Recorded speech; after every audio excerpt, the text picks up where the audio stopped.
this? Good afternoon. Is this on? Am I resonating? Yes, Okay, it's red. thank you. It's Oh, red. it is red. Thank you. Oh, it is red. Thank you. Hello, I'd this like is to- Troy Dunning, your host. We are live and recording now. Thank you very much. I think Commissioner Teal was under the weather and was going to be calling in. Commissioner, is Commissioner Teal on? Yes, sir, right here. Thank you, Commissioner. Well, I would like to call us to order and start with the Pledge of Allegiance. Shall all rise, please. I pledge allegiance to the flag of the United States of America and to the republic for which it stands, one nation, under God, indivisible, with liberty and justice for all. Thank you. Mr. Pratt, I think you are next on the agenda to certify next on the agenda to certify it. Good afternoon, board members. Is this on? Can you hear? Yes. Okay. Chris Pratt with the County Attorney's Office. The County Attorney's Office has reviewed all of the items on your agenda today, and they have been reviewed and meet legal approval. Thank you. Do we have any member disclosure for any items on this agenda? I have none, Mr. Chair, thank you. Doctor? I have none, thank you. And I assume Commissioner Teal is a none as well. So we will move Correct. on. No disclosures. I want the approval of minutes. Has everybody seen the minutes and reviewed them? And are they comfortable approving them at this point? Mr. Chair, I'm happy to make a motion. Please. Actually, it's Mr. President, I'm sorry. I'm happy to make a motion to approve the Douglas County Board of Health regular meeting minutes from October 8th, 2021, 3 p.m. Wonderful. Do I have a second? I will second, sir. Thank you, Doctor. All in favor, say aye. Aye. Aye. Aye. Opposed? Wonderful.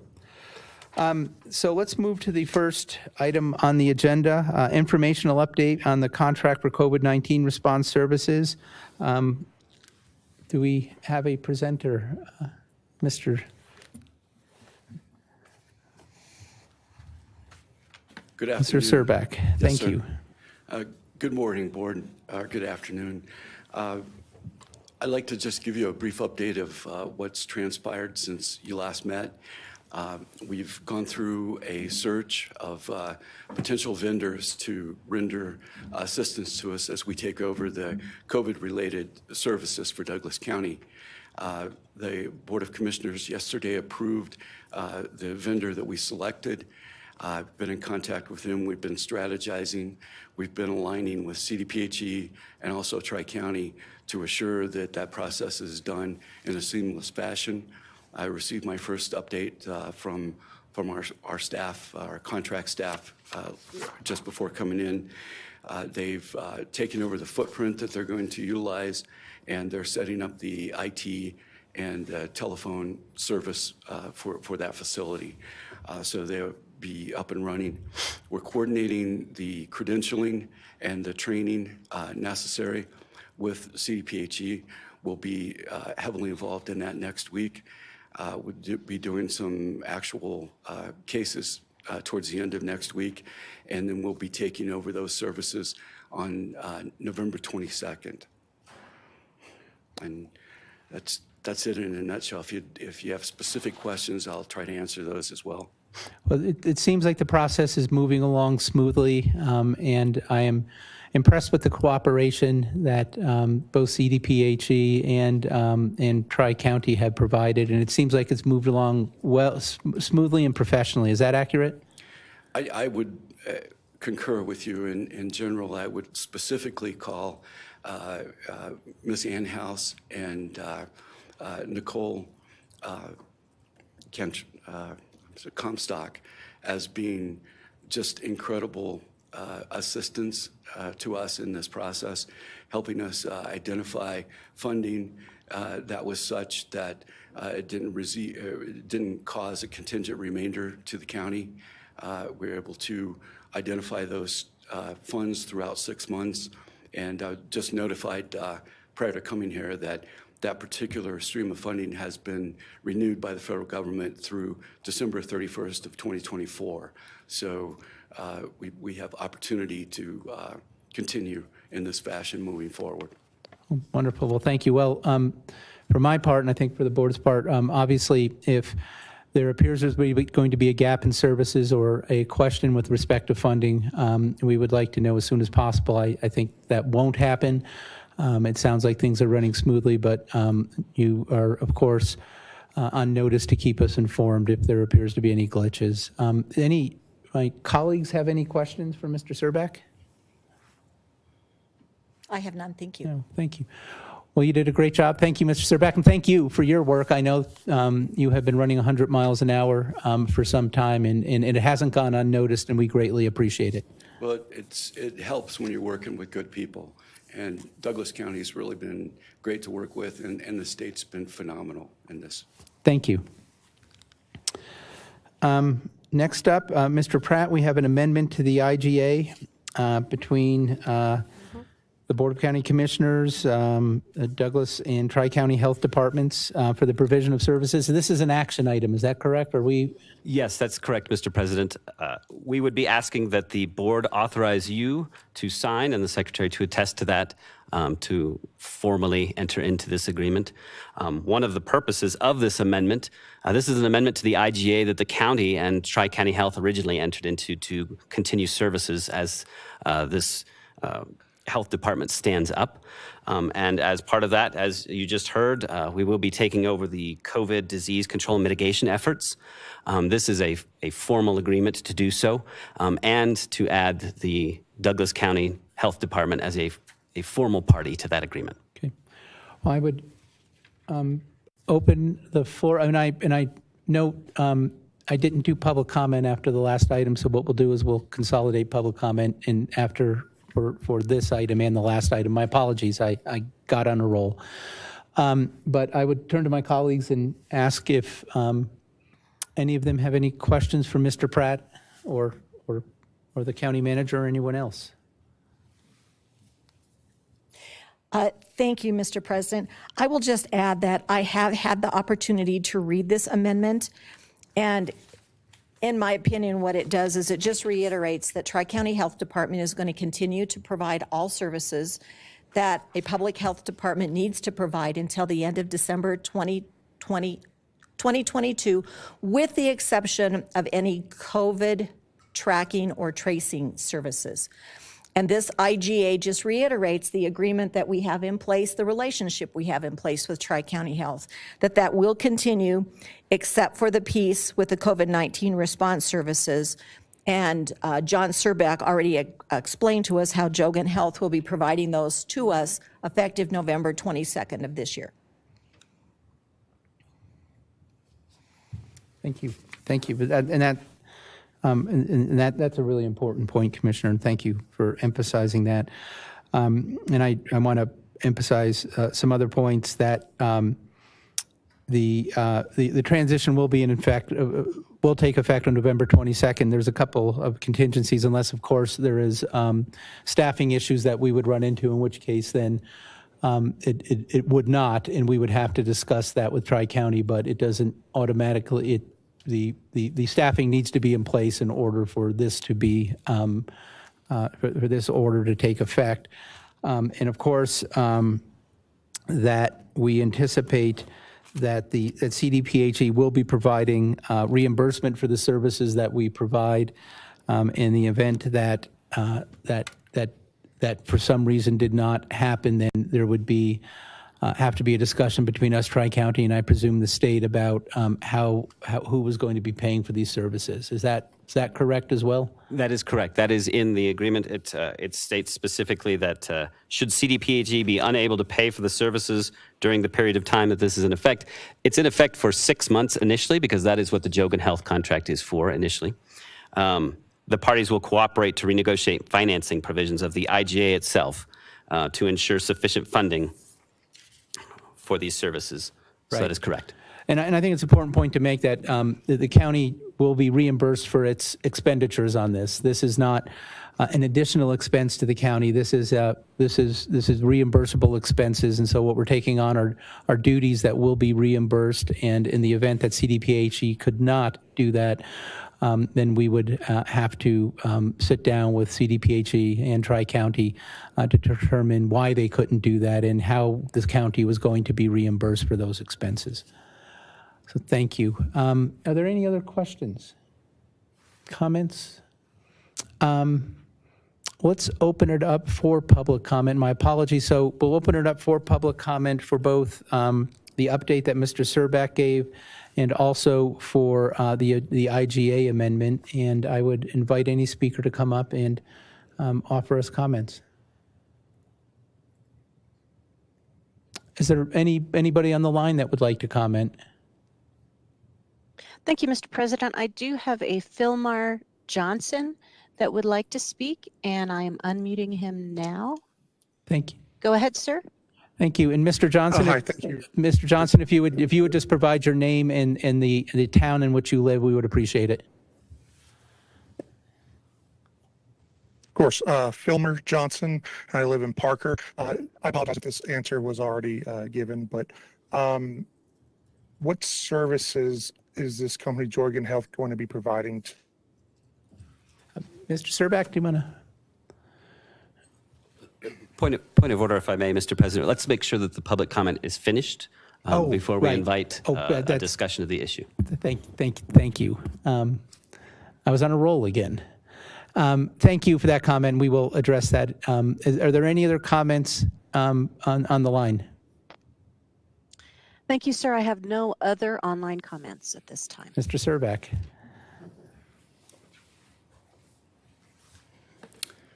Board, the services that we're focused on providing in this process include case investigation, contact tracing, and the supporting epidemiology associated with that.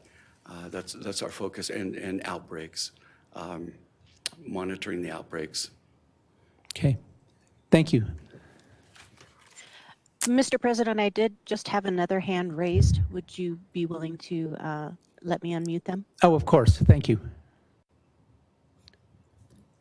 Okay, this will be James Poplowski. You are unmuted. Go ahead. And if you would please give your full name and the town in which you live, we'd appreciate it. Hey, can you guys hear me okay? Yes.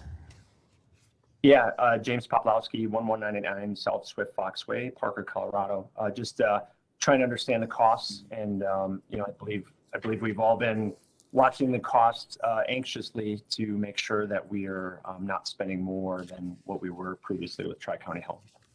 Thank you. Thank you for that comment. And I think we're being diligent in that regard, but it's always good to keep our eyes on it. And I know Commissioner Thomas is in particular, he keeps an eye on the budget. Thank you. Thank you, Mr. President. If I could just reply to that. I know that there were comments yesterday about the contract that the commissioners approved for Jorgen Health. I think it's important to understand that while it is a $1.5 million contract, that is a contract, a grant that had been going from the state health department to Tri-County Health. And now that Tri-County Health is going to stop providing those services on November 22nd, instead of that money in a grant form going to Tri-County Health, it will be coming to Douglas County. So Douglas County citizens will not be paying for that service. The state grant that was funding it through Tri-County will be now funding it through the health department. So know that if we could just quickly talk about this, Tri-County's budget last year was $55 million. The three counties together, Adams, Arapahoe, and Douglas County, paid $11 million between the three of us, which left a delta of $44 million. That $44 million was paid for by state and federal grants and some cash funding. For example, I think a death certificate costs $20 or $25 a piece. So the grants that were in place going to Tri-County Health to support Douglas County will be available to Douglas County residents through the Douglas County Public Health Department. And just for example, it's my understanding there are 47 different grants and contracts through the state health department that were going to Tri-County Health. The funds for those will now be eligible to Douglas County. So when you see that Tri-County's budget is $55 million, please don't think that the Douglas County citizens are going to be picking up that difference. We will be eligible for those federal and state grants. So thank you for staying involved, Mr. Poplowski. And Mr. President, if I may add just a little bit more. Please, Mr. Commissioner Teal. Thank you, sir. So Commissioner Thomas did a really great summation of what the commissioners have learned. But Mr. Surbeck, a little bit earlier, gave us a further clue, because for those who would be concerned that this is money that is coming in from CDHP now directly to the county, bypassing the allowances previously to Tri-County and thinking, well, this is just adding to our tax burden here in the state.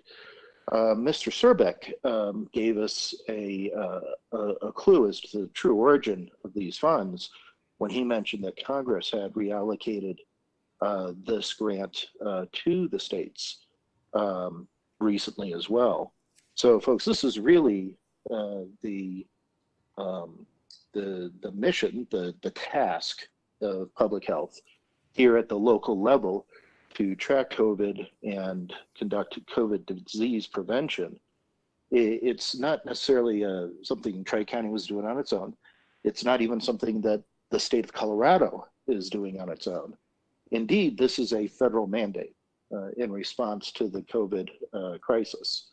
And the good news is, for those of us who've been active in following federal and state government for many years now, this is a funded mandate. This is not an unfunded mandate. So this line of revenue actually begins in Washington, D.C., comes down through the state for the purposes of COVID disease control by Tri-County opting out, initially unilaterally, but now that we have a good agreement in the form of this IGA for approval, now it's going to come directly to Douglas County. And of course, my hat is off to Mr. Surbeck.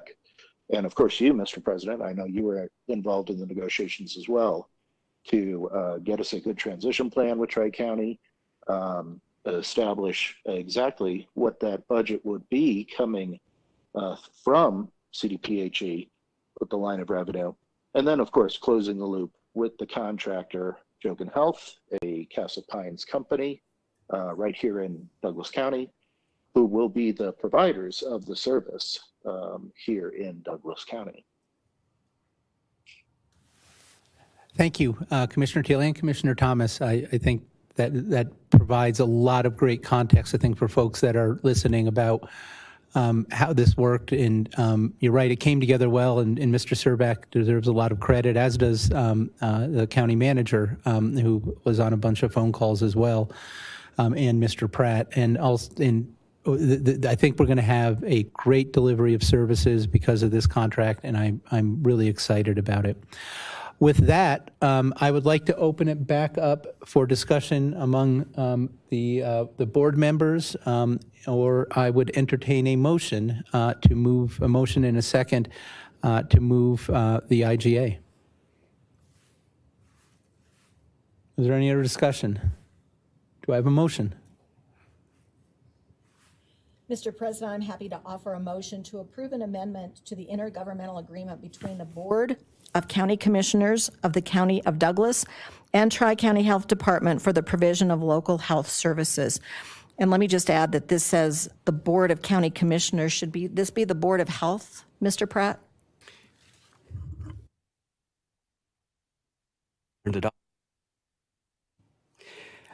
You are correct. It's both. It's an amendment to an IGA that is currently only between the Douglas County Board of County Commissioners and Tri-County Health. This amendment itself will add the Douglas County Health Department as a party. So I will amend my motion then to include the agreement to be between the Board of Douglas County Commissioners, the Board of the Douglas County Health Department and Tri-County Health Department for the provision of local health services. Thank you. Is there a second? Second. Great. With no other discussion, I would ask all in favor of the IGA signify by saying aye. Aye. Aye. Aye. All opposed? Thank you. It passes. Thank you very much. That was a big deal. So we now move to a legal update on litigation and board direction on the public health order. Mr. Engels, I believe you were going to be providing that update. Yes, Mr. President, can you hear me okay? Yes. Okay, if for some reason my audio goes out, let me know and I'll give you the pleasure of turning off my video and I'll have a better signal. I'm going to give a public update during this section of the meeting. And then if you look lower on your agenda, there's a couple items for executive session. One of those reads that I'm going to update you on legislation that ought to read litigation, because there are elements of this legal update that we need to discuss in executive session. But just to bring everyone up to speed, on October 8th of this year, this Board of Health issued a public health order. The gist of that public health order was two primary items. One was to prevent the quarantine of healthy children, and the other was to allow parents to opt their children out of a mask order for health reasons. As we all know at this point, about 12 days later, we received a copy of federal litigation instigated by the school district, the Douglas County School District, and 9 individual plaintiffs.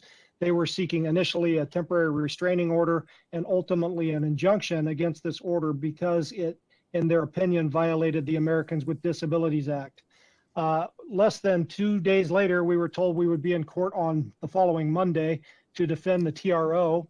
Initially, that was going to be to defend the TRO and the preliminary injunction, but we objected to that, believing that the only appropriate action on that short of notice was a hearing on the TRO itself. So a hearing was held. My office, Kelly Dunaway in particular, handled that hearing to the best of his ability with the notice we had. And a TRO was issued by Judge Kane in the federal district court. That TRO stands today. There was a status conference on Monday of this week, 2 weeks after the TRO issued. A TRO can be in existence for no more than 2 weeks at a time. And it was in effect until the status conference this week. We did get an extension. We agreed to an extension of that TRO for an additional 2 weeks with another status conference this coming Friday. That status conference was set in significant part because it was unknown what this Board of Health would do today with respect to that public health order. And again, we can talk through a couple legal parameters of those range of decisions in executive session, but you would not be able to take any action in executive session. You would need to do so and need to deliberate on any action taken in the public setting. So what we are proposing is, because you have 3 separate items that are appropriate for an executive session, that we would hold those all at once rather than leave the room, come back, leave the room, come back. And then if you want to take action on any of the 3 items in the public setting, you may deliberate and do that. So any questions on the public aspects of the pending litigation?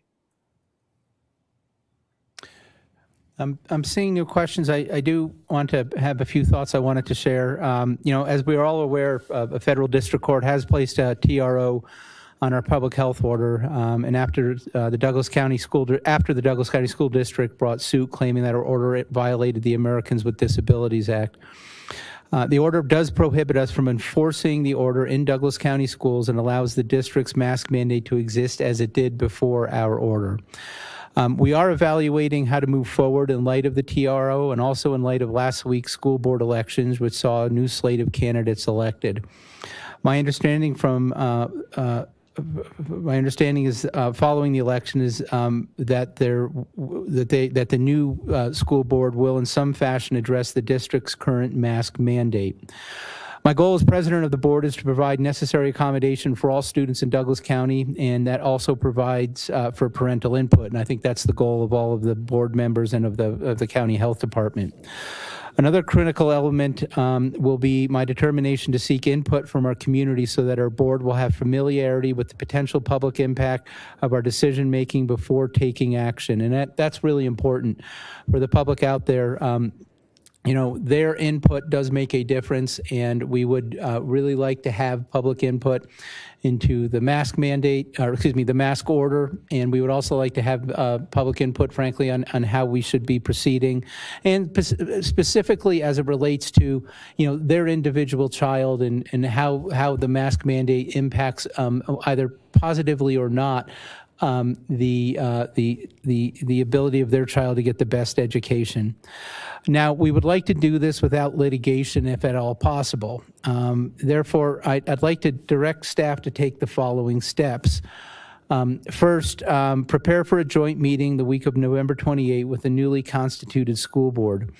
My understanding is that the members will be sworn in the last week of November, and they are prepared to meet very early in their tenure to discuss this matter with us at a joint meeting. Second, immediately begin to work with the school district to better understand their concerns and to work with them on their concerns.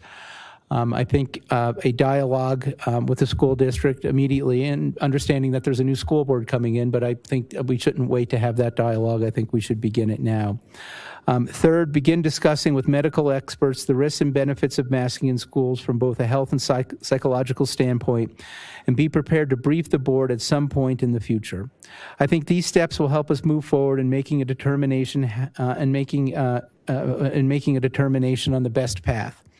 I can identify 3 options for moving forward. Rescind the existing order and reissue a new order after examining the recent court decision and taking the above steps. 2, modify the existing order. 3, litigate the existing order as it currently stands. And those are the options that I see for us. Each of these options carries the different benefits and costs, and I think we should move forward deliberately before taking any action. Most importantly, I know this board will continue to take actions that are protective of all students and staff in our schools and allow parents to have input into decisions that significantly impact their children, which is a really important part of the order as well. You know, we want to make sure that all students have proper accommodation for their unique needs, health and psychological needs, and we also, I know this board values greatly parental input, and we will continue to seek that. So with that, if there are any comments by my colleagues, I would be happy to take them. If not, I will move to public comment. Mr. President, I do have one question. I agree, and I appreciate you taking the time to issue this statement. One thing that I heard you really emphasize is that this board is very interested in hearing from parents. And I'm wondering if you have a preferred method. Is that perhaps for citizens to send an email to the county? If so, we can get the county email address from the county manager to see what address would be appropriate. But I'm just wondering if you have any direction for citizens on how they can reach this board. That's a great question, Commissioner. Thank you very much. And I've spoken with Ms. Holmes about that, and we are going to be putting out some communication that will allow parents, provide parents the method in which they can do it, probably by email, but any of they want to drop off comments, they can do that as well. So Ms. Holmes, are you, I'm not sure she's here, but she is working on that right now, and we will be pushing out communication that will provide parents that guidance, and they should look at the county's website. And we will be making that. So thank you. And your point is also a really good one. You know, it does help us to have comments in writing, and it helps us, you know, we don't want, look, specific health information on children should be kept confidential. But if there is you know, if there's something you think we should know that would be useful for our decision making, it would be helpful for us if you were to get in touch with us and you were to, and provide a way for us to, frankly, to get back in touch with you in the event that we have questions. And so we will update, I'll talk to Ms. Holmes, and we will update, maybe before the end of this meeting, we can provide something to the public. Thank you. Thank you. And just to clarify, there is an email address for this Board of Health already that's dedicated. So it's BOH for Board of Health boh@douglas.co.us. Thank you, Mr. President. Thank you very much for bringing that up, Commissioner. And please, we're looking for comments, we're looking for all comments. We're not fishing for any particular side here. It's important that we hear from everybody. With that, I would like to open up this section of the agenda for public comment. Is there anybody in the room that would like to comment? Oh, yes, sir. If you would provide your name and the town that you live in, we would appreciate it. This one right up front here. Yes, I'm Robert Riley, Denver, Colorado. And with the new configuration of the school district, the board for the school district, that would be a 4-person majority out of the 7 member that are voting members. If the school district decides that they want to just drop the lawsuit, is that something that they can do? Then it goes. Then the restraining order becomes a moot point, and the health department's order is back in place, allowing individuals to make their own choices with regard to mask mandating. Is that on the table? So to avoid having the board counsel bring a point of order against me again, why don't we go through the rest of public comment, and then I'll kick it over to one of our lawyers and they can answer it. Okay. Thank you. See, I'm trainable. Is there any other public comment in the room? Yes, sir.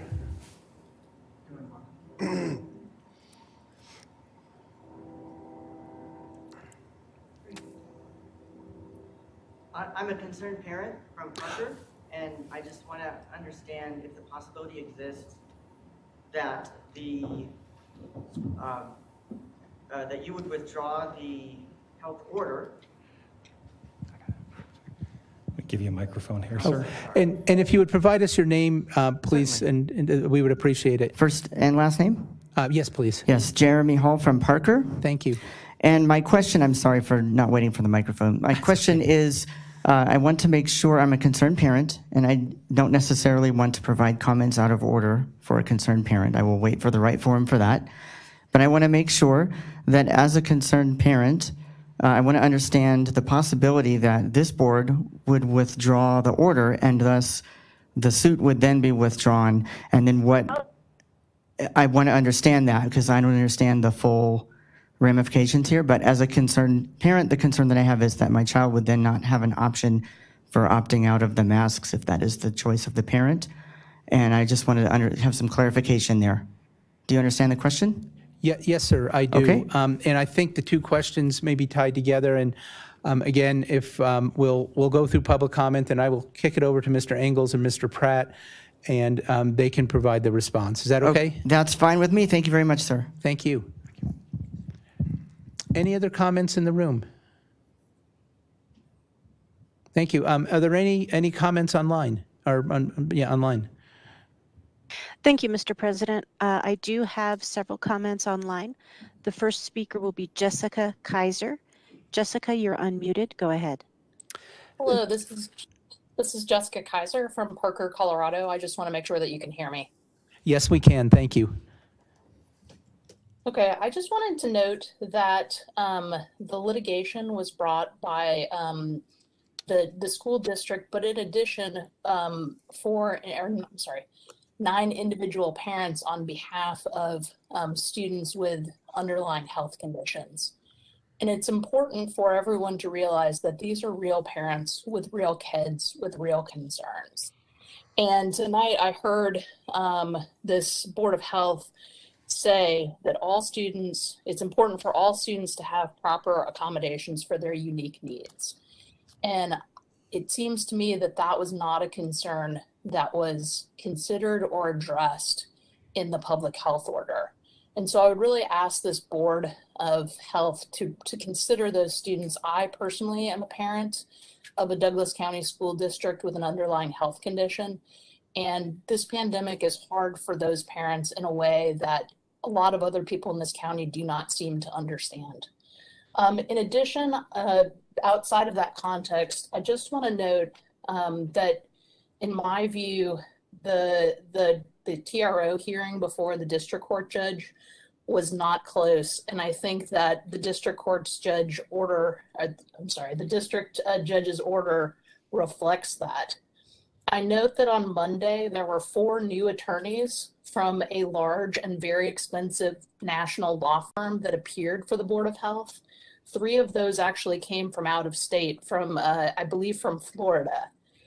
And I think the citizens of the county should know and understand how much money the Board of Health has spent on this litigation so far, and how much it intends to spend on litigation going forward, particularly when that litigation is adverse to parents of children with underlying health conditions.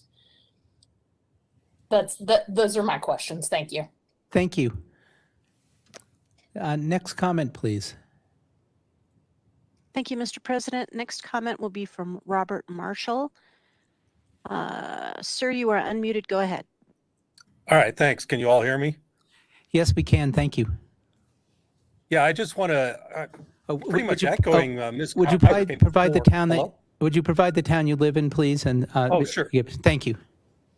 Yeah, this is Robert Marshall from Highlands Ranch, and Ms. Kaiser seemed to have echoed a lot of my concerns. That TRO hearing was a complete debacle for the Board of Health. Anyone who had listened to that, and the Board of Health was not caught flat-footed. The private plaintiffs had provided a copy of the complaint more than a month ago, weeks before any of that happened, both to the Douglas County School Department District and to the Board of County Commissioners. So it was no surprise.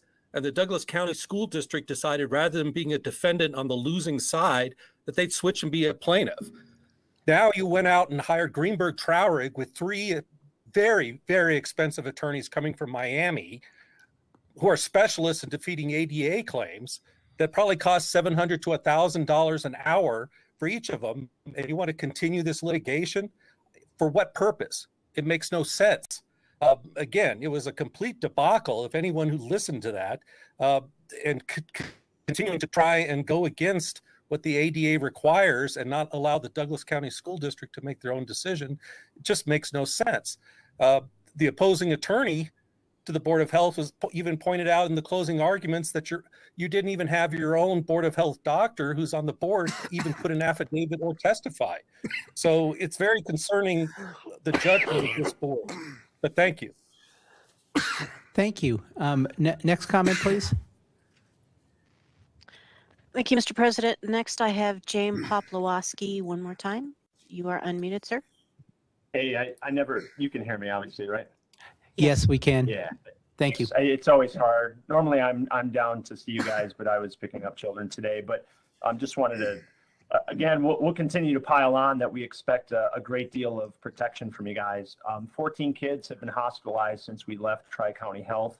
31 kids have been hospitalized since the pandemic began. So when or at what metric would we support science and masked children, given all of the studies that we have, not just the Twitter doctor that we referenced in the public health order, which was kind of disheartening because he's a non-practicing pediatrician. So I know we're looking for numbers, and I know a lot of time parents don't do that. However, in the court order, I believe it was discussed that 7% of kids opted out of the mask mandate. 7% of the kids is not a majority. And so parents want to protect their kids. I hope that is your best interest as well, because parents, I know a gentleman's coughing there. Hopefully you don't have COVID, sir. But I know the challenge is that we want our kids protected because we need to be protected, because parents are also dying too. And this is public health, not just school health. Thank you. Thank you. Next comment, please. Next comment will be by Miles Cortez. You are unmuted. Go ahead. Hi, guys. We had the times goofed up, so I apologize for being calling in. I'd like to be there in person as well. Would you please give the town, Mr. Cortez? I'm sorry if you just please give the town that you live in. I'm calling from Centennial. I have a child in the Douglas County School District. You know, I want to point out a couple things. You know, when school started, it was actually 75%, 48,000 of 64,000 kids.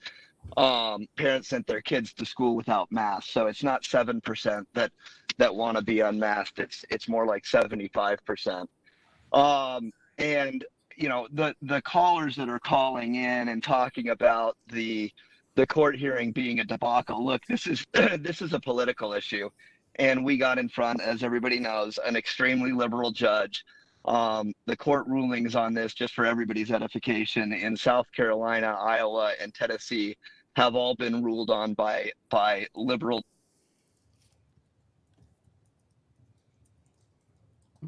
Voice my continued support. I think this is a very important legal battle that needs to be fought, and it's unfortunate that the school board, chose to use school board resources to sue the Board of Health, who regarding a valid PHO. Look, everybody knows that nobody involved in this wants to deny ADA kids access. But this is about access. This is not about accommodation. These kids are filing this as a purely political, their parents are filing this as purely political move.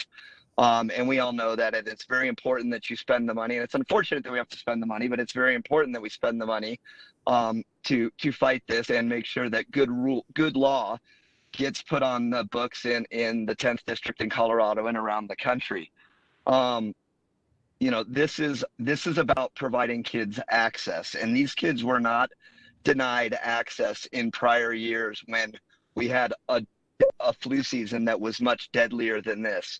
And these kids are not being denied access now. And we will have to find a way to make sure that they feel safe and that they are protected. But masking 64,000 kids to accommodate a small incremental risk. By the way, if you listen to the court case, these kids are apparently 2.7 times more likely to get sick from COVID than their healthy child counterpart. They're still less likely to get sick from COVID than the healthy teacher sitting in the room. So there's a way to allow these kids to access their public education without masking 64,000 kids. And that's just, you know, that will be played out in court in front of an appellate panel of judges that is not an 85-year-old retired judge that was appointed by President Carter. Thank you, Mr. Cortez. Thanks. Are there any other comments online? I have no other request for online comment. Okay, is there any other comments from the audience? Okay. Thank you very much. And let me move on to the next agenda item.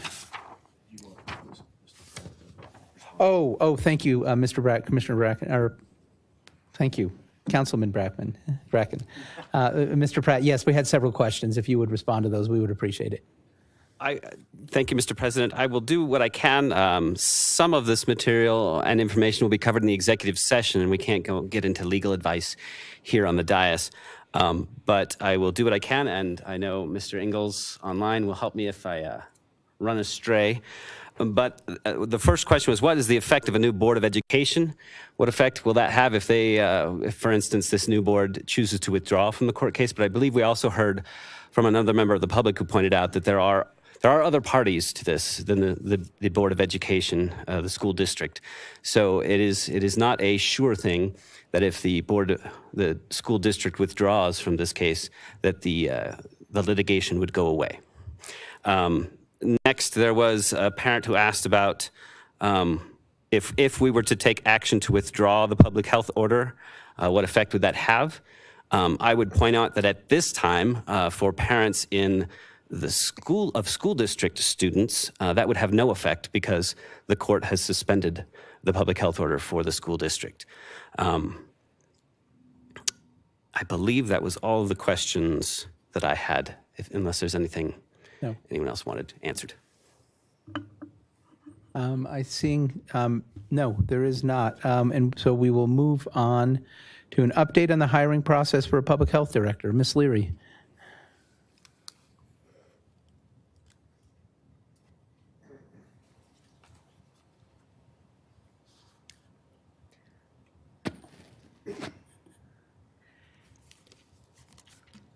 content disconnected. I'm not sure what that says, but we'll work on it. There we go. Perfect. Roll that out.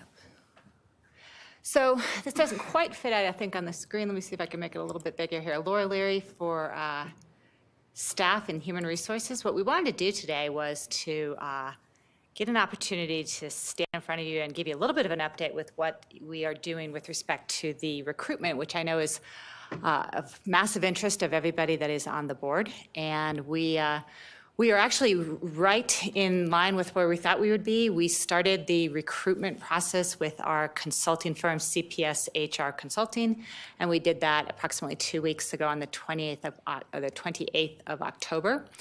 And the consulting firm, what they were able to do is reach out to several of the members of the Board of Health and ask for thoughts and feedback and considerations with respect to what you would want in the ideal candidate. They were able to reach a couple of you, and we have been able to put that information together in what is almost a completed marketing campaign that we will be able to get out into the market sometime either at the very end of this week or at the latest on November 15th, which would be Monday.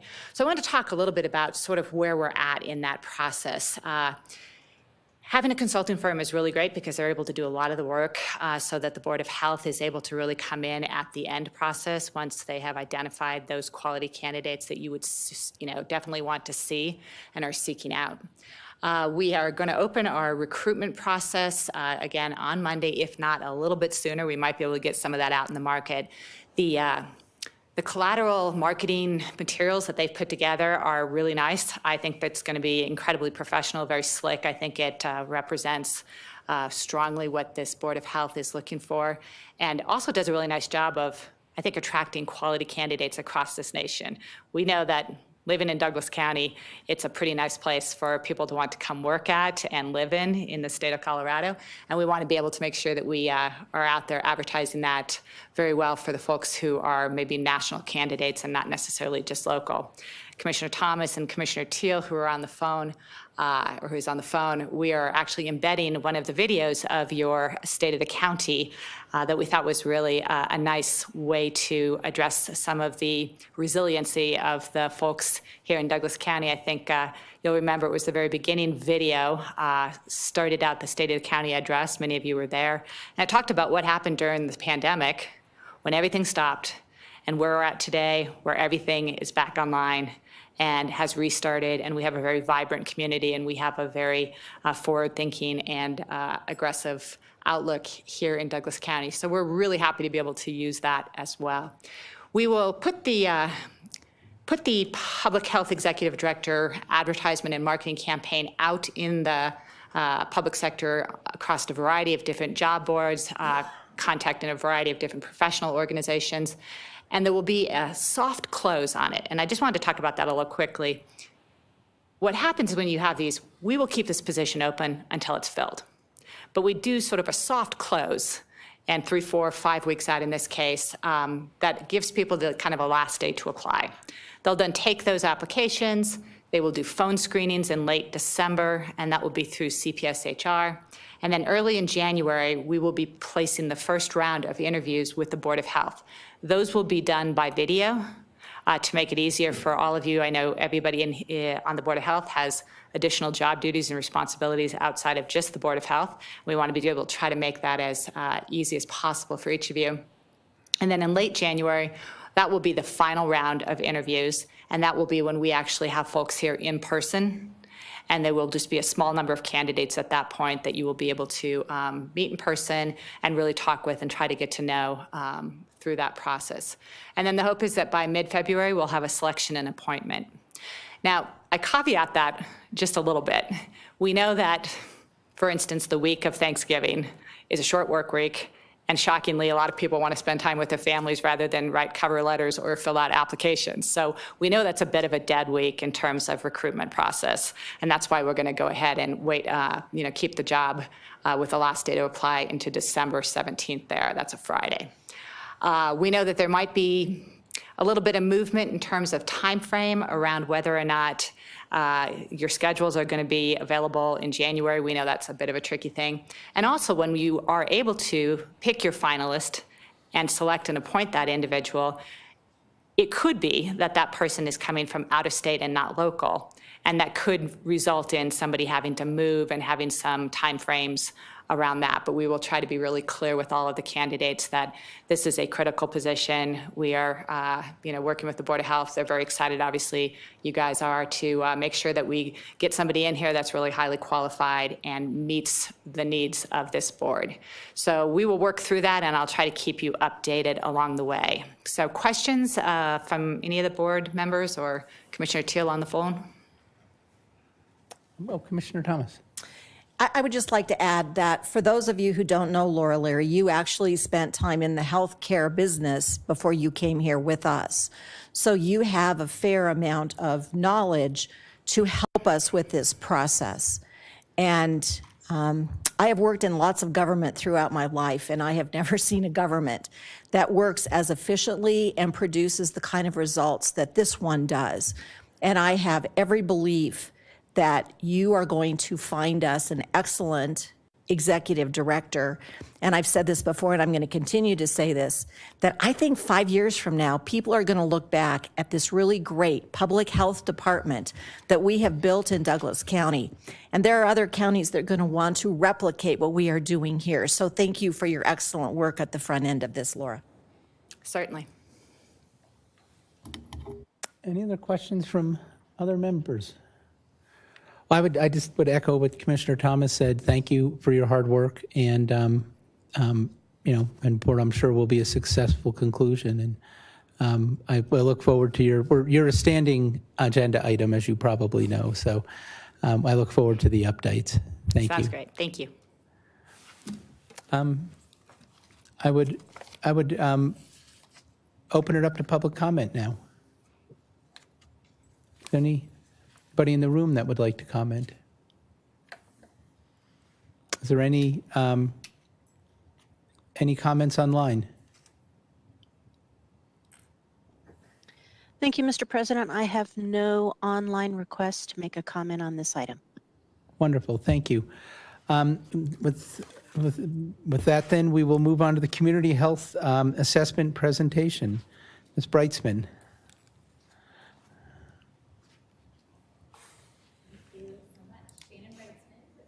Associates. I'm joined by my colleague Robin Odendahl, and then on the line we have Helena Whitney. First, I think we're pulling up the slides. While we do that, just want to thank you so much for the opportunity to conduct the community health assessment and the public health improvement plan. And also just to acknowledge our gratitude to the Douglas County staff. I'm sure you all know you have a tremendous staff here in Douglas County, and health management does work all over the country, and certainly the Douglas County staff is second to none. So we have been very appreciative of their support. So let's go to maybe a couple of slides ahead.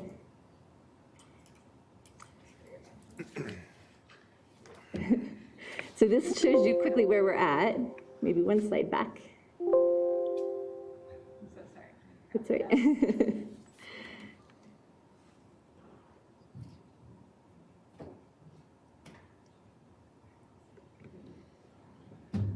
Great, perfect. That was perfect where you were.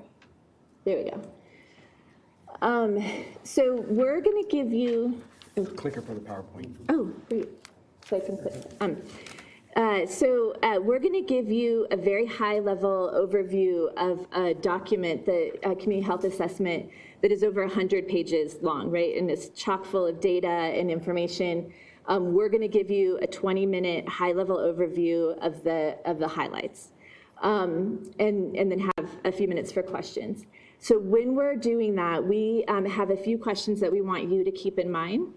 First of all, we're going to share with you the public health priorities that we're recommending go forward into the public health improvement planning process. And so we want you to think about what we're presenting to you and see if those priorities make sense. We'd like your approval today for those priorities. Is there anything else you want us to consider for the report as we finalize the report?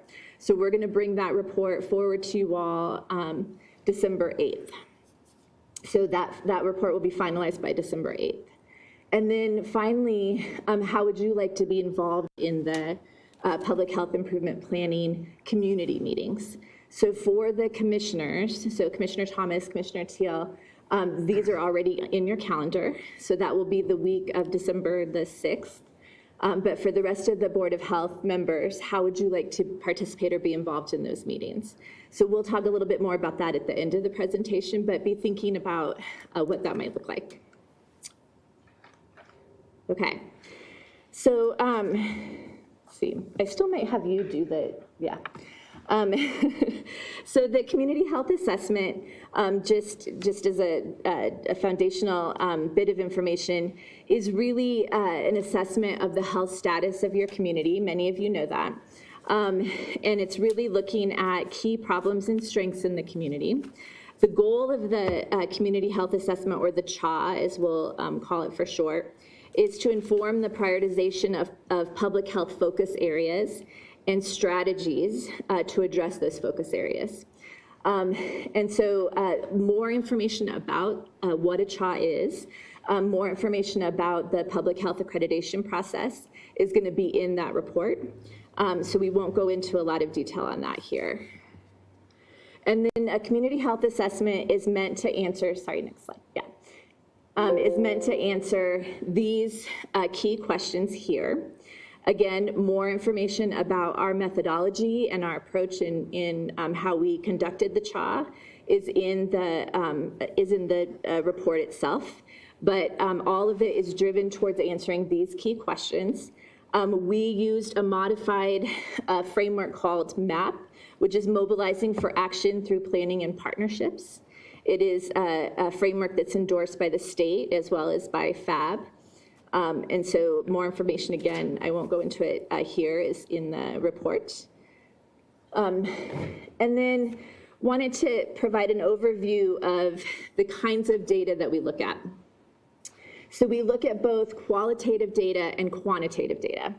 The qualitative data is really informed by community voices. So we conducted a survey of the community. I'm going to talk a little bit more about that here in a minute. We also conducted community meetings. We did a hybrid of both virtual and in-person meetings and asked a number of questions and engaged the community about health. And then we're doing key informant group interviews and focus groups. We're conducting those right now and wrapping those up. And then we look at quantitative data, and that quantitative data looks at the health status, quality of life, and other sort of risk factors associated with health outcomes. And then those two things come together to help us identify priority areas for public health improvement. And that's where we landed on the priorities that we're going to share with you today. And then this is sort of a laundry list of all of the data sources that we looked at when we were conducting the community health assessment. And I know it might be a little bit hard to read. Again, all of this information is in the report. Many of the sources come from the state health department. So things like death data, hospitalization data, emergency department data, population health surveys like the behavioral health risk surveillance system, Healthy Kids Colorado survey, which is Colorado's version of the YRBS, Youth Risk Behavior Survey, Colorado Child Fatality Prevention System. We also looked at data from Tri-County Health Department, from Douglas County Human Services. We looked at your citizen survey. So you can see a number of different data sources here. And then I want to call out a couple of different rates that you're going to see. So when we share some of our data slides with you, you're going to see these two terms. So you're going to see crude rates and you're going to see age-adjusted rates. We use crude rates when we're looking at, for example, a particular population. So if we're talking about, for example, teen suicides, we would use a crude rate. Most often you're going to see us talk about or use age-adjusted rates. And age-adjusted rates we use because almost all diseases or health outcomes look differently in different age groups. So for example, chronic diseases or oftentimes falls, you'll see occur more often in older populations, whereas injuries you see occur more often in younger populations. So things like motor vehicle crashes. Also, you see age looks differently depending sometimes on different geographies. So for example, you might see in Highlands Ranch you have young families, whereas in, and I don't know if this is true necessarily, but or in Parker you might have older adults. So because age can look different in different geographies or over different periods of time, you want to be able to look fairly at different health outcomes. So we use a standard equation to look at how we can fairly look at health outcomes so that we can understand what your health issues are based on a standard look at ages being equal across geographies and across time periods. If that doesn't make sense, I know it's very complicated. We can get more into that, and we do describe that more in depth in the report. And I also have my data person here too. We can have her dive more into it. So you'll see those two different descriptions. The survey results I wanted to spend a little bit of time on. So we conducted a survey early on in our process. We had over 6,000 people who opened and started the survey. Ultimately, we analyzed a little over 4,600 surveys. And we did that because those surveys had over 75% completion. And I just want to note that in a previous survey, a very similar survey conducted by Tri-County Health Department for their 2018 CHA, they had 399 responses. So we were really, really very happy with the response rate in Douglas County, and just really felt like that showed just how engaged your citizens are in health and in the health of the community. So kudos, Douglas County. Next slide. So this shows the demographics of the respondents to the survey. So the majority of the respondents were female. They were over the age of 45. Most of them were married. Most of them had a bachelor's degree or higher. Most of them, over 50%, had an annual income that was greater than $125,000. And most of them were covered by health insurance. More information about demographics is found, will be found in the CHA report, but also more information about the survey, including demographics, can be found online right now. So we have slides that go into the demographics online right now on the Douglas County website. Okay, so the community survey was designed to answer three sort of big overarching questions. So what are the three most risky or harmful behaviors happening in the community? What are the three worst health problems in the community? And what are the three most important factors for a healthy community? And those questions are really a tool to help us identify what community members think are the most important health behaviors, health outcomes, and factors that will positively influence the health of the community. And so you can see here, and again, I know it's hard to read. Again, these slides are online and in the report, or this information's in the report. The three most risky or harmful behaviors happening in the community. No, I can't see that. Can you read those? Getting vaccinated against COVID. So not getting vaccinated against COVID. Unsafe driving behaviors and Yeah. not wearing a mask. And then the three worst health problems in the community. Were mental health problems, vaccine preventable hospitalization rate and or death, and social media. Okay. And then next, the three most important factors for a healthy community.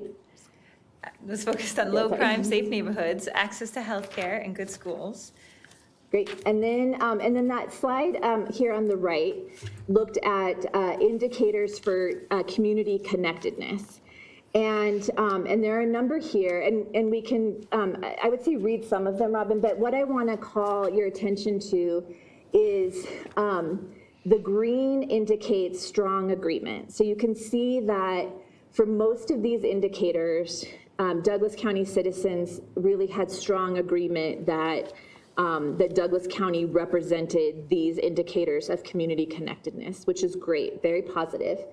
There was one indicator where there was fairly equal disagreement and agreement or neutrality.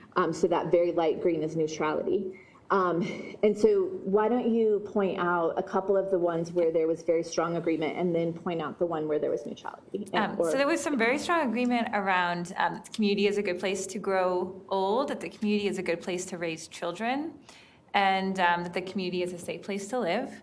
And that one that Shannon had just noted in terms of where there was a little more disagreement on was around the level of mutual trust and respect is increasing among community members, and we participate in collaborative activities to achieve, I think it's shared goals.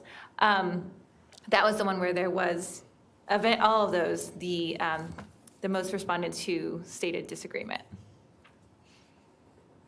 Okay. All right, so now I'm gonna, and I know I'm moving through this very, very quickly. Now we're gonna look at health indicators and outcomes, and we're gonna look at them in sort of three different ways. So we're looking first at upstream indicators. So these are the drivers of health. So what creates a healthy community? And this is really looking at the places where our children are born, where we grow, where we live, where we learn, where we play, where we work.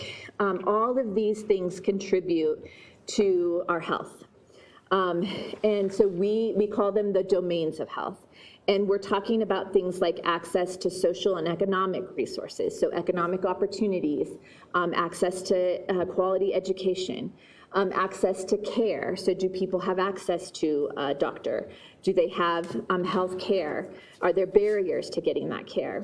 And then community connectedness. So we talked about that just a second ago when we were showing you that slide, but community connectedness also has to do with the way your neighborhood looks and how much crime is happening in your neighborhood. And then the built environment, which is sort of a buzzy term, I know, but built environment is like how many grocery stores do you have, and do people have access to them, and can they get healthy food, and do they have access to open spaces and an ability to exercise, and safe and affordable housing and transportation. So we looked at those sort of indicators. And here's just a high level, some key takeaways that we found here. So when it comes to creating a healthy community, Douglas County is doing very well. So Douglas County has a great access to open spaces, as you all know, and was mentioned in the state of the county. Lots of opportunity for physical activity. Transportation is a little bit of an issue in Douglas County, for some parts of the county especially. So traffic intensity is growing. There's long commute times. Access to public transportation is an issue in some parts of the county. And so that was an area for potential opportunity for improvement. In the Chalk Community Survey, there were a lot of positive responses, as you saw, to the indicators of community connectedness. And then you all have a high percentage of folks who are covered in health insurance. But interestingly, you also have a high number of people who are eligible for Medicaid, but not enrolled in Medicaid in comparison to the state. All right, then we also looked at health behaviors.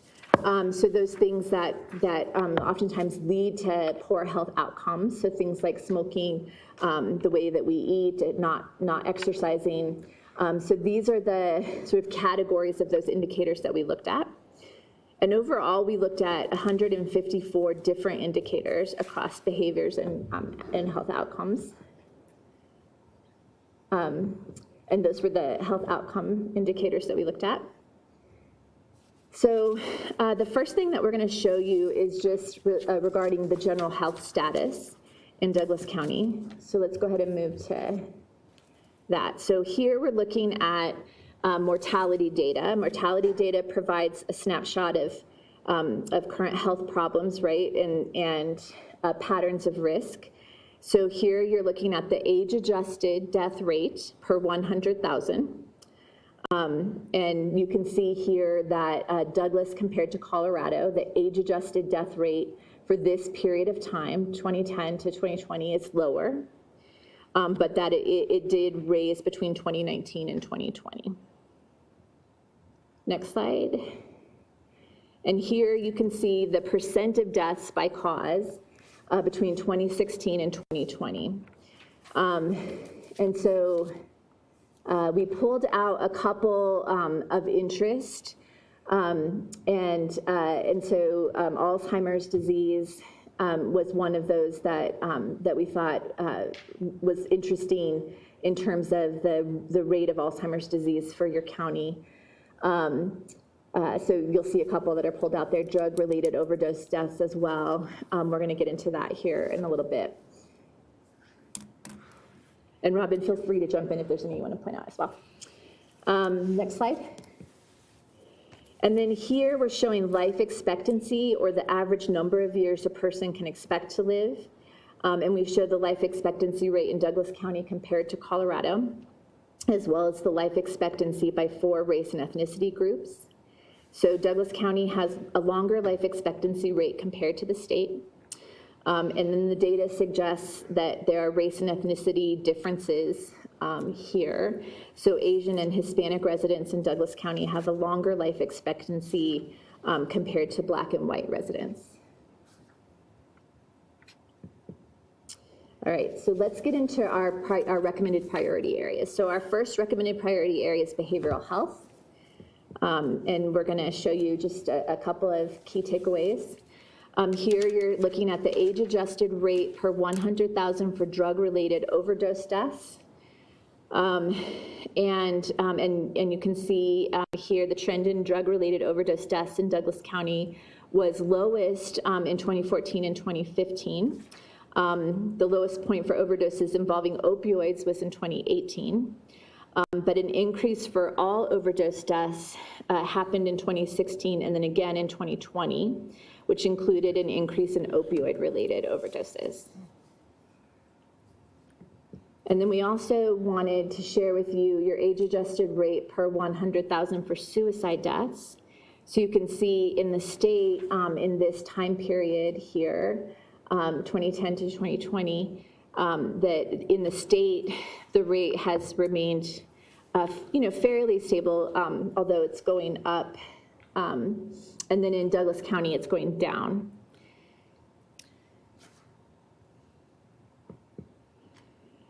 And then we wanted to share with you just some bullet points. I won't read every single one in the interest of time, but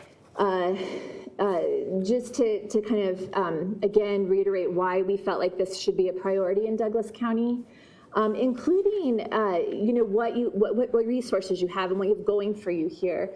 Douglas County has strong resources and a lot of successes to leverage and build upon in the area of behavioral health. I didn't mention this earlier. Behavioral health, we really are including mental health and substance use. And so Douglas County, with the Douglas County Mental Health Initiative, the work of your CRT, the CARE Compact, Commissioner Thomas, you know this well, lots of great success to build upon. And with that downward trend in suicide, we really feel like this is a great priority to make a lot of gains in. And then you have a lot of areas that could benefit from that focus. All right, let's look at our next priority area. The next priority area was the management and prevention of disease.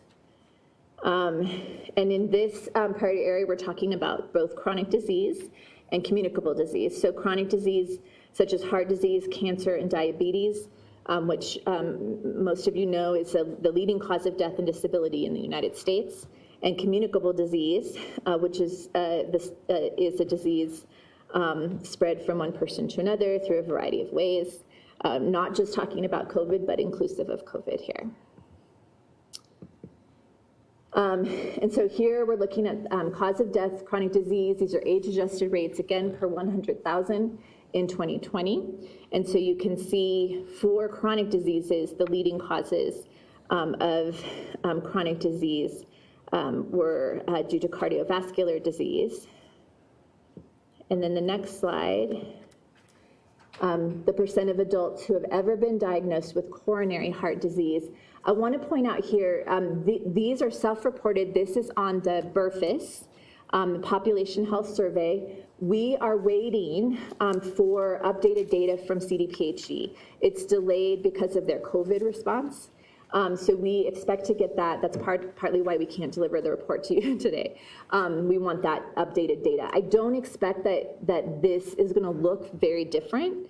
So we're sharing it with you as it is here. But you can see that in Douglas County, the percent of adults who have been diagnosed with heart disease was increasing during this period of time, which is why we think it's probably worth taking a look at. And then next slide. The percent of adults with a body mass index greater than or equal to 30, which meets the definition for obesity.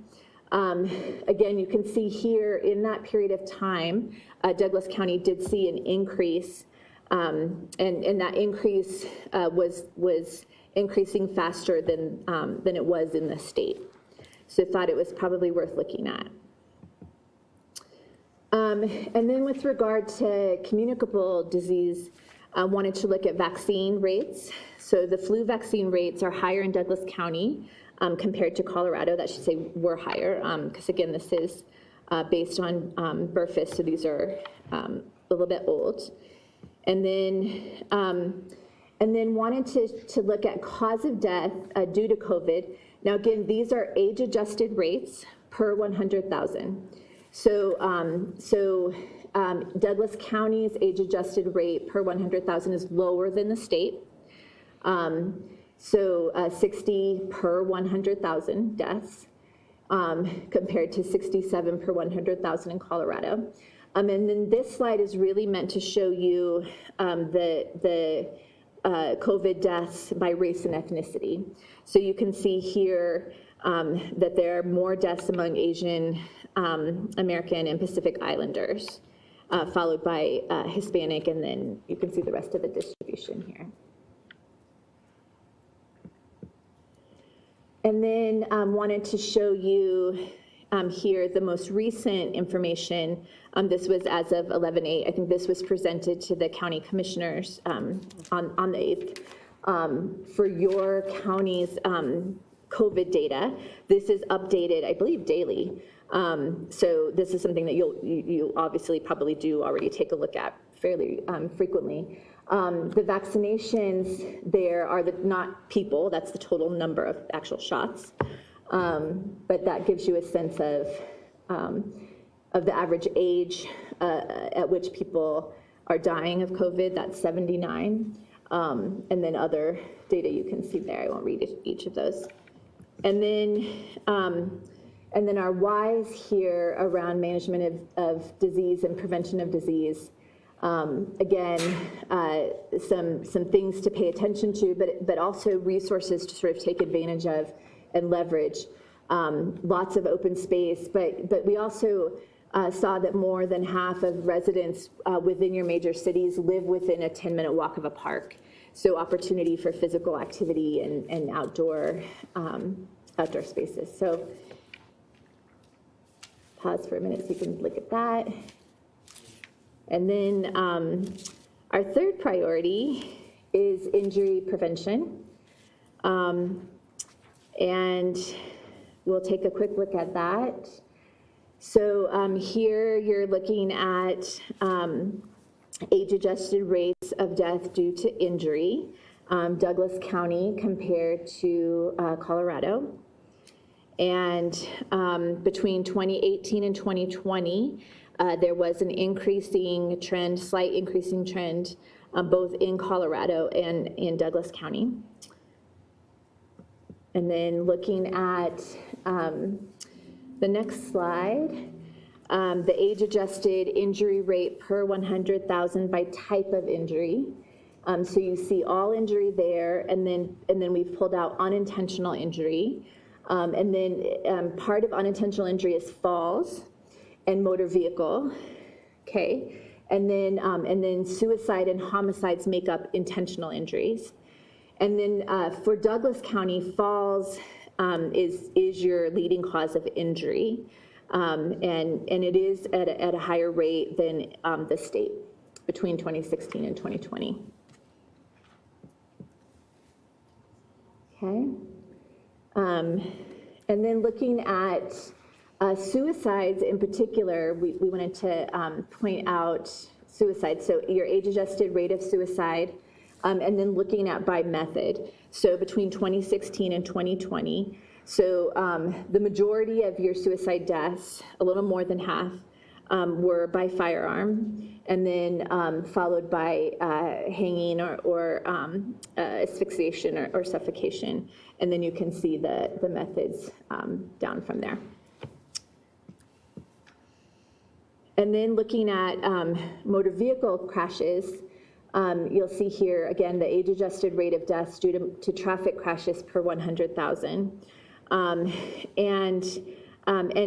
certainly in Douglas County, your death rate is lower than the state, and it got lower between 2019 and 2020, likely because fewer people were on the road during the pandemic, maybe, don't know for sure. But we still included it here in injury because in the citizen survey, people did indicate that it was a concern. So we did include it here. And then here you see age-adjusted rates, again, as it related to emergency department visits. So you can see the percent of change either it increased or it decreased between 2016 and 2020. And so you see fall injuries, an increase of 5%, motor vehicle injuries, a decrease of 23%, poisoning due to drugs increased by 25%, injuries related to assault increased by 12%, injuries related to intentional self-harm increased by 9%, and injuries related to child or adult abuse increased by 30%. Okay, and then again, just some bullets to highlight our reasoning for why we wanted to recommend this as a priority, and some bullets from our Healthy Kids survey about student drivers or teen drivers. And to wrap us up, I wanted to show you, this is your just a table that shows you the leading causes of death by age group. Again, age-adjusted rates per 100,000 in 2020 across these ages. So, so that you can see how these are distributed, right? So unintentional injuries for the younger age groups, 15 to 24 and 25 to 44, followed by suicide and drug-induced deaths. So here we're seeing the injury, the behavioral health related deaths. And then in the 45 to 65 plus, we're seeing the diseases, the management and prevention of diseases is where that comes into play, followed by the behavioral health and then the injury. So this is really why these priorities rose to the surface for us. So let me summarize and then we can talk about next steps and questions. So overall, Douglas County is healthier than certainly the state.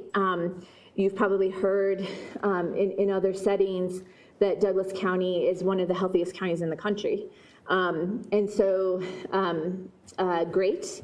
However, we did uncover, after looking at 154 health measures, there are some trends to take a look at, some things to work on, and some differences depending on kind of where you live and who you are. That we can take a look at, and lots of great work here and opportunities to leverage or maximize. So what we'd want is to see if you would approve us taking these priorities forward into the public health improvement process, and then talk with you about how you want to be involved in that process. So, questions? Thoughts? Thank you. Are there questions from the board? Yes, Actually, Doctor. I do have one. Do you have enough data to stratify this a bit between the ages of populations? It looks like you had started to do this, but some of the distributions you're showing remind me of a distribution for an older population, where certain things are different priorities than, say, a very young population base. So I'm sorry, I'm not totally sure. I wanted to know if you had enough information in the responses you got to be able to stratify this maybe a little bit more in terms of the number of respondents at various ages and locations, perhaps, that we could get a little more specific data. From the survey, ma'am? Yes. You mean?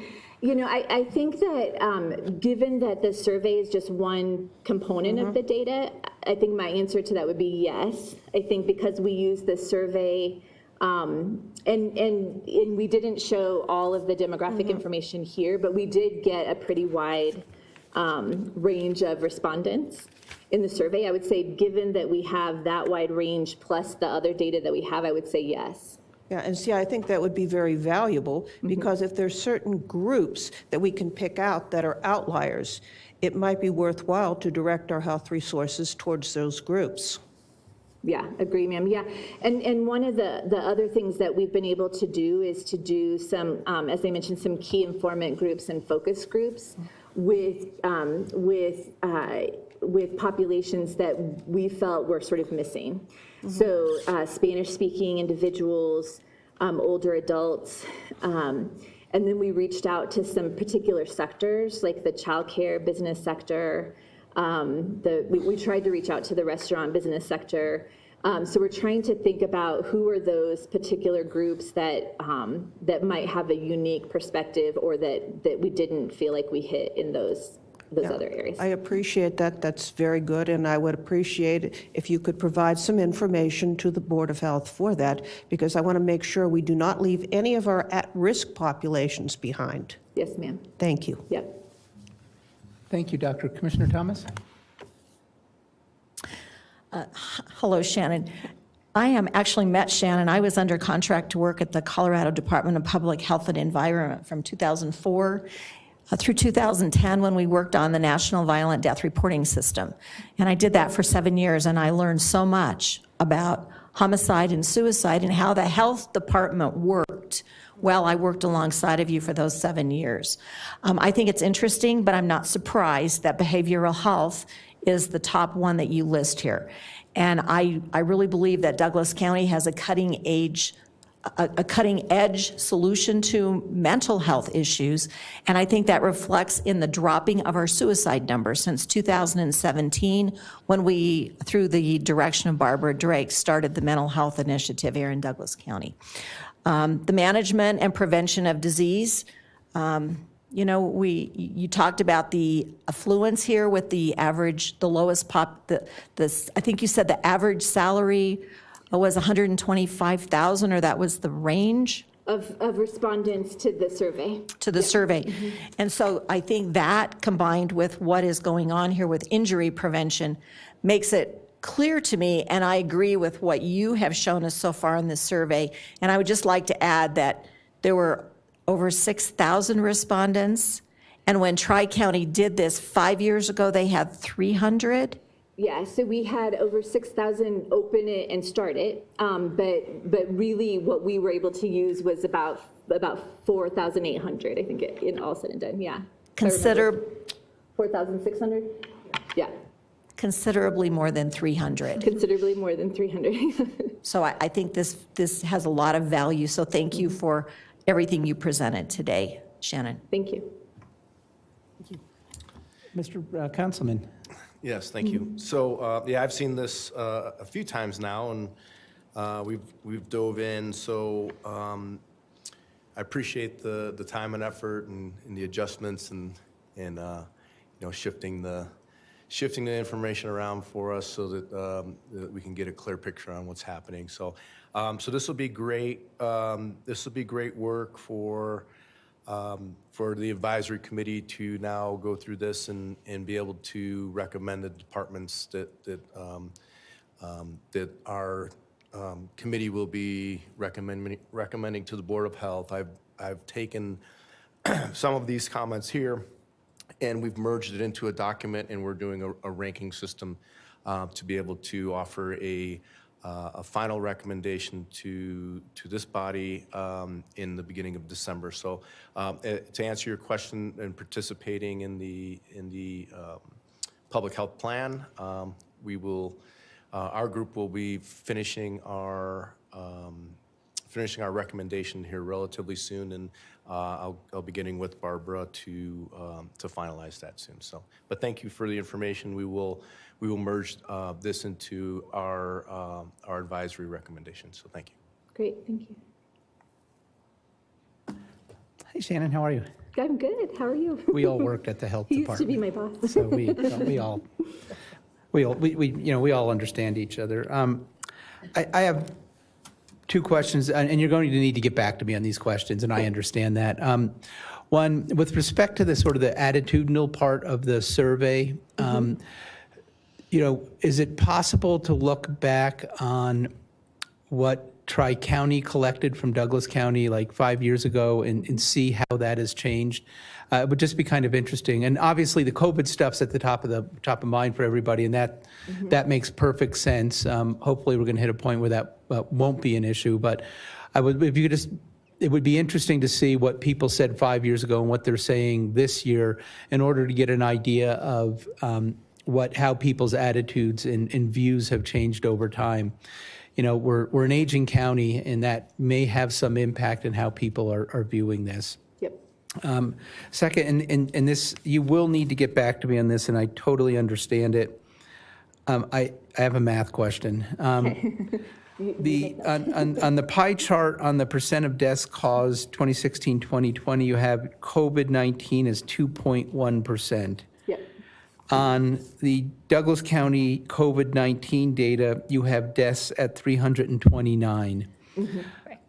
There's a discrepancy in those numbers. Okay. I think if with a county of 350,000, I think 2.1 would be about 7,000. I think my math is bad, but I think that those numbers I don't think add up. If you could just give us some, if you can answer now, that's great. But if you need to get back to us, I totally get that.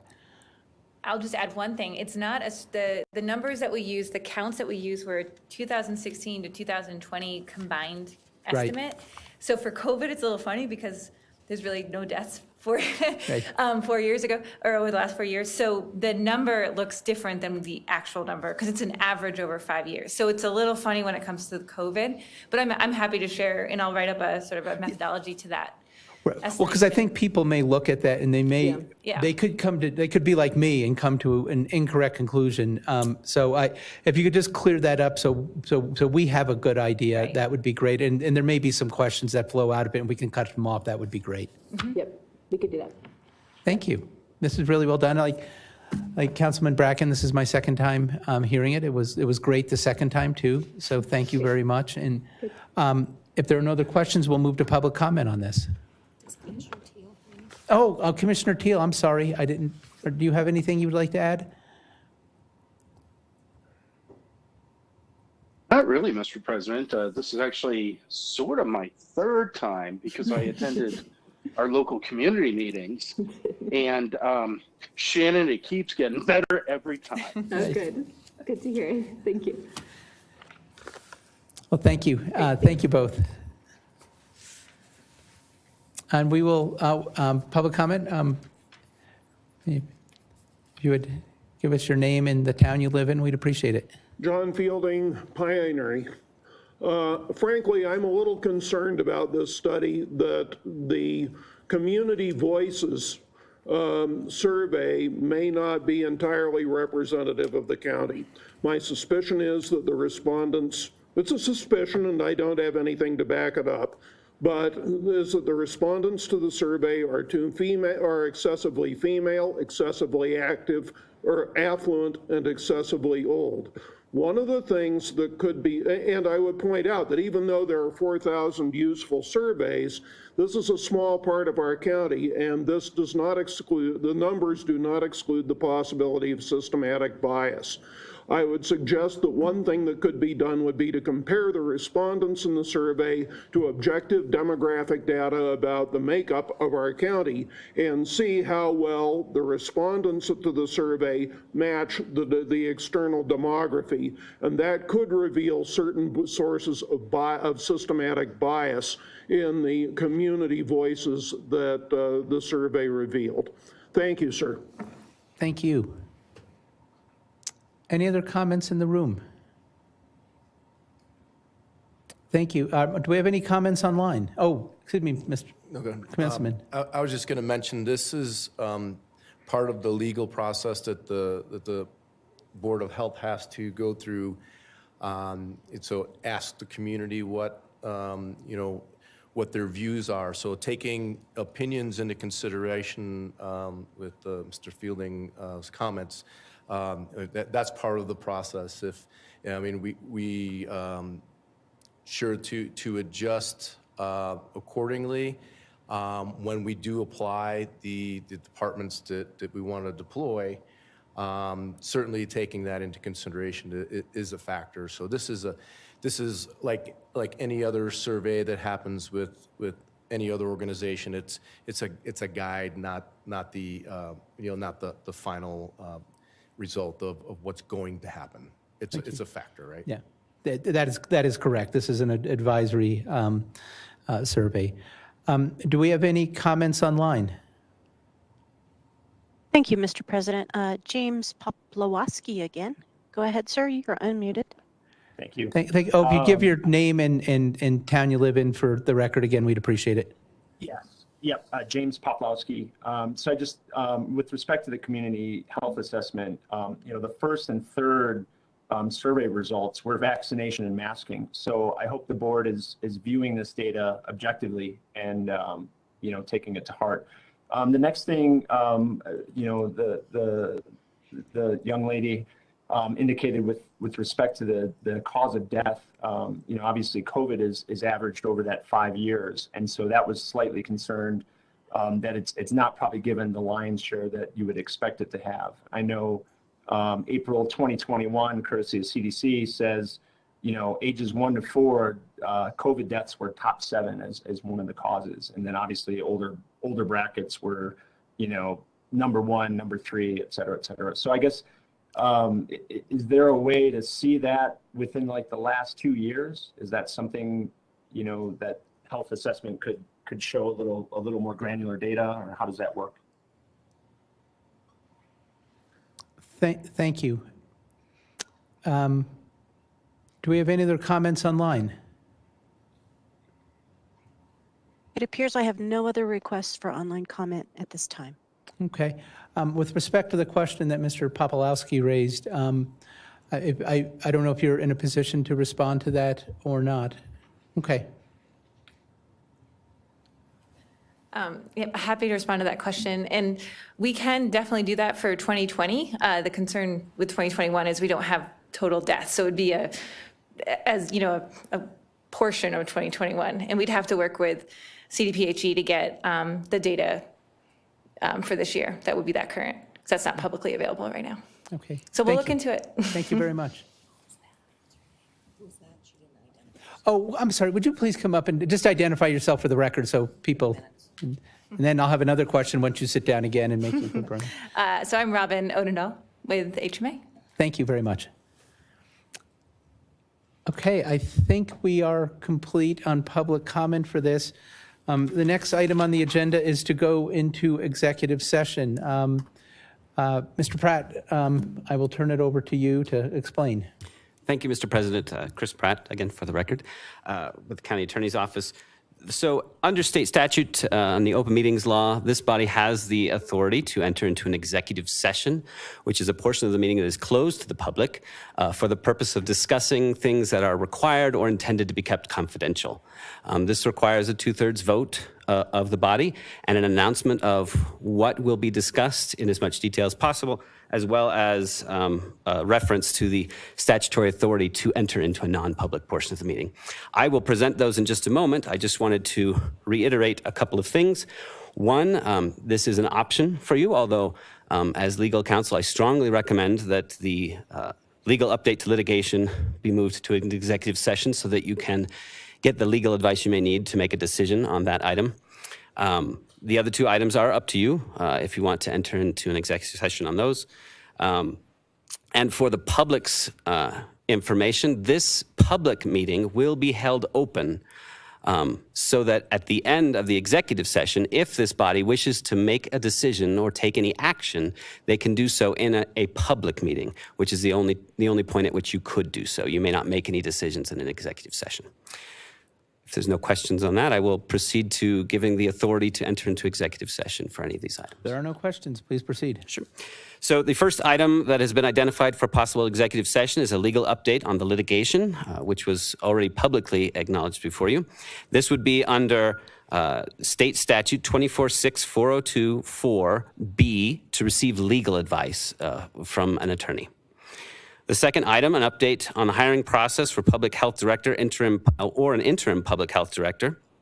This item could be held under executive session under 246402(4)(f), a personnel matter where private and personal information may be discussed. And finally, COVID-19 data update. This item may include the discussion of details and statistics that are required to be kept confidential. So this would be held under 246402(4)(c), the discussion of reports required to be kept confidential pursuant to Colorado Revised Statutes 25(1), 122(4). Thank you. I would entertain a motion to go into executive session unless there are questions any member has, but I would take a motion. Mr. President, I'd like to offer a motion to go into executive session based on Colorado Revised Statute 246402(4)(b), 4)(f), and 4)(c). Thank you. Do I have a second? Second. You have a second. Thank you. All in favor, say aye. Aye. Aye. Opposed? Thank you. We will go into executive session. So just so everybody understands what the schedule is, we will then come back out and take general citizen comment after the executive session, and then we will move to adjournment unless something changes. So thank you all. Can we leave our...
Thank you for the hardy souls that waited for us. I will bring us back to order.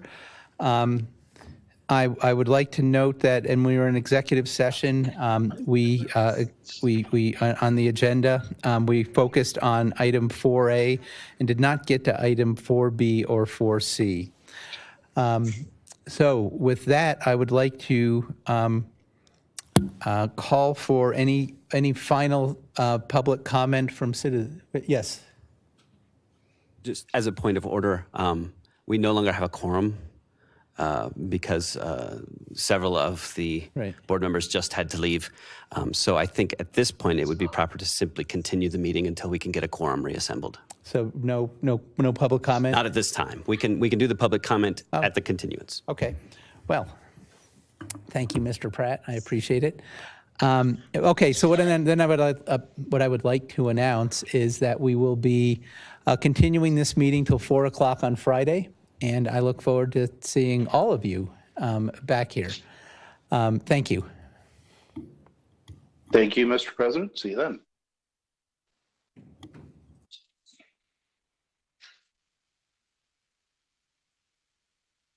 This meeting is no longer being recorded.